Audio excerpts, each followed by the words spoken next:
So my number three film that shaped my feelings of fall is Sleepy Hollow from 1999. This is a film directed by Tim Burton, starring Johnny Depp, Christina Ricci, Casper Van Dien, Michael Gambon, Christopher Walken, and a host of other great British actors.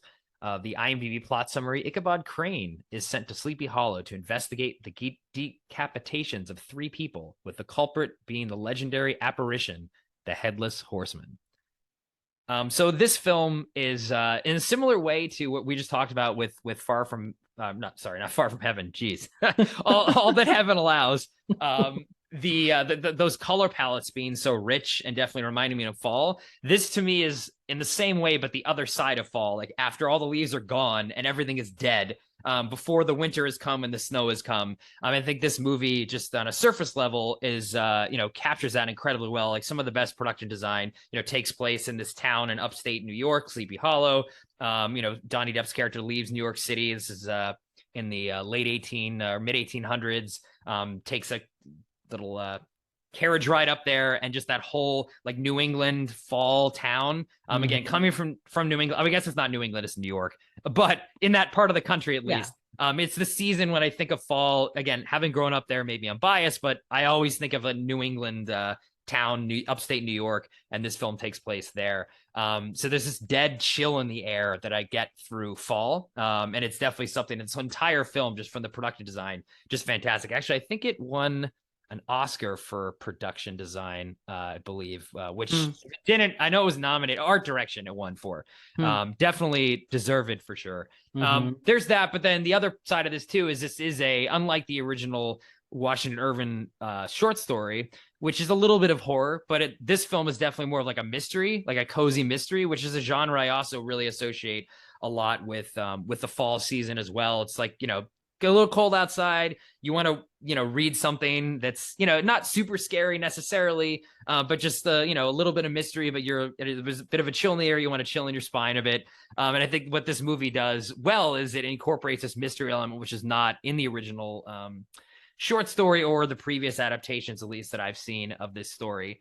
So that mystery element, I think, helps me associate a lot of things with fall. And then, of course, like I mentioned, the horror elements as well. The decapitations, which are played more for laughs. I mean, this is definitely Tim Burton's tribute to the Hammer horror style that was really popular in the 60s and early 70s from the Hammer Studios. And it definitely, which is more of a, comedic horror, kind of over exaggerated violence and scares, and this gothic horror element. Those are all things that were popular in those films. And I think what Tim Burton does in this film brilliantly is brings those into this Washington Irving story, which, other adaptations necessarily did not have this.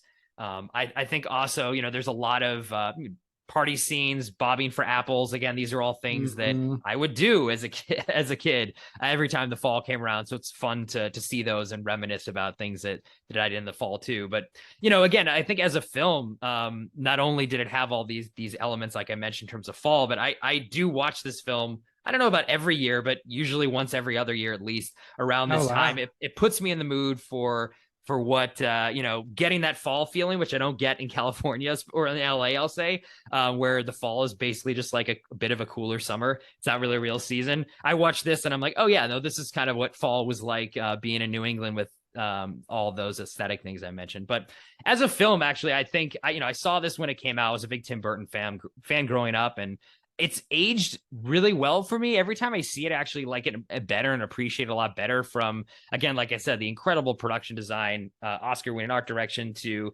Lubeski was the DP. I think some of these shots of this thing are just amazing. I mean, they created an entire town. They filmed this thing in the UK and built the entire village. Was all a set, just fantastic. Great performances. I mean, Johnny Depp just giving sort of like a proto Sherlock version of what they eventually did on that show in terms of this investigator character who's trying to use science in this era of where science really people didn't trust it. It was more about folklore and religion. But he's also has some past elements that he's trying to get over in terms of the death of his mom and how she was treated, but also very funny. He can play that off really well. Christina Ricci is also great. And I think they have fantastic chemistry. And like I mentioned, a whole slew of great British actors who kind of, I don't want to say like hamming it up, but definitely, chewing the scenery a bit.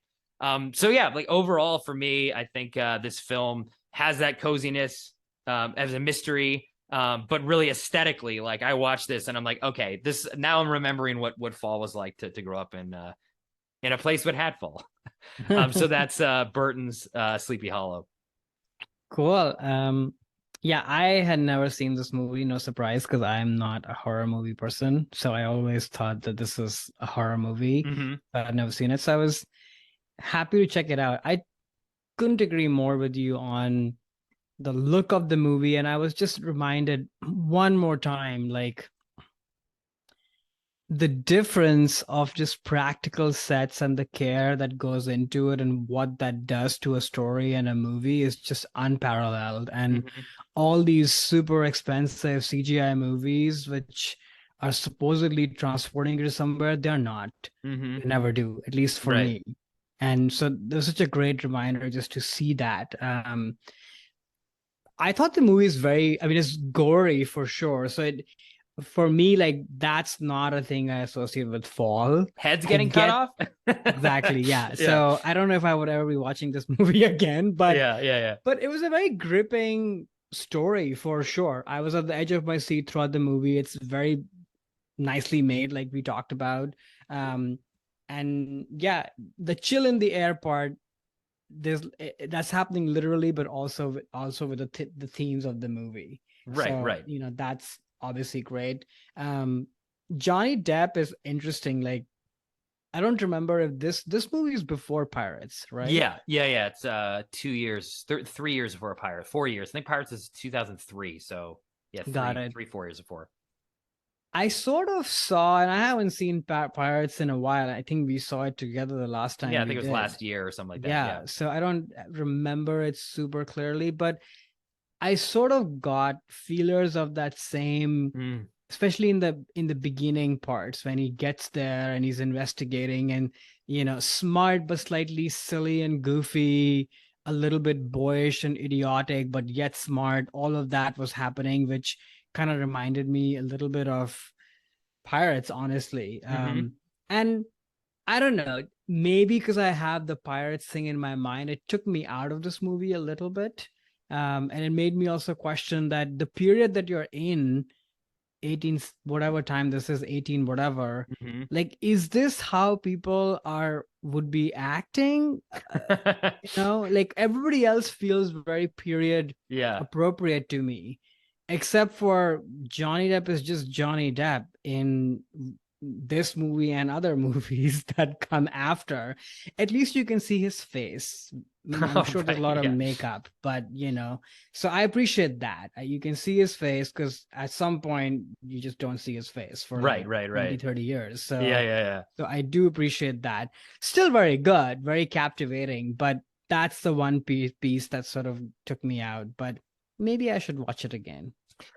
No, that's interesting because I think this is pre that era of Depp's career where he's Right. basically now his what he does with a character is a centerpiece of a film, and you sort of build the film around his weird take on a certain character. This Right. is, before that, but you can still see how he could have like as is evolving into basically. I mean, Pirates changes a lot of different things, but definitely changes his career. I mean, that's a new phase of his career. And at this point, I think he still doesn't have those expectations. So I think he's able to do more subtle things with that Yeah. type of, I don't know, Jack Sparrow at ness that he brings to so many roles post Pirates, for better or for worse, mainly for Mm. worse, and a lot of the stuff that he did post Pirates.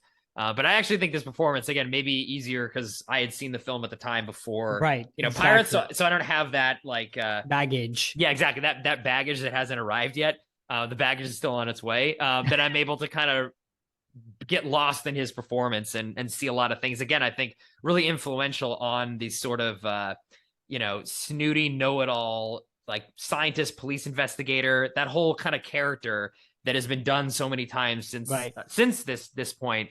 But then does have his own. He's very socially awkward. I think a lot of his performance of feeling not as of the time is because he doesn't fit in there. Like the rest of this town is very True. religious and folklore, and they don't believe in science, and everything that he's doing is so antithetical to everything that they believe in.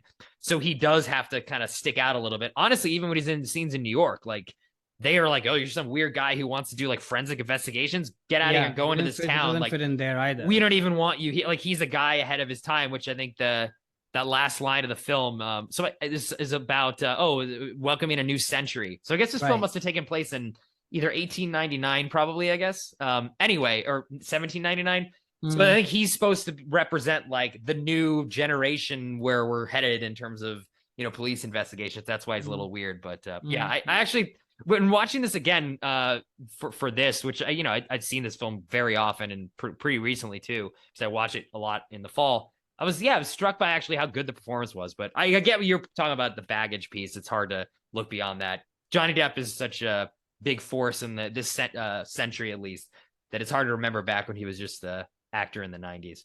Yeah, no, I totally see that. But that's a good point, that he is kind of an outsider across the board. So it's kind of meta in that sense. Right. Yeah, that's what Burton does a lot with his outsider characters.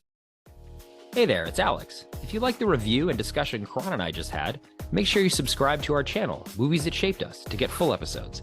Every other Wednesday, Karan and I cover a topic around important people, places, events, and moments in our lives, and then explore it through 3 of our favorite movies. Subscribe right now, or follow our podcast on Spotify or Apple Podcasts via the link in the description below. Hope you join us for the journey.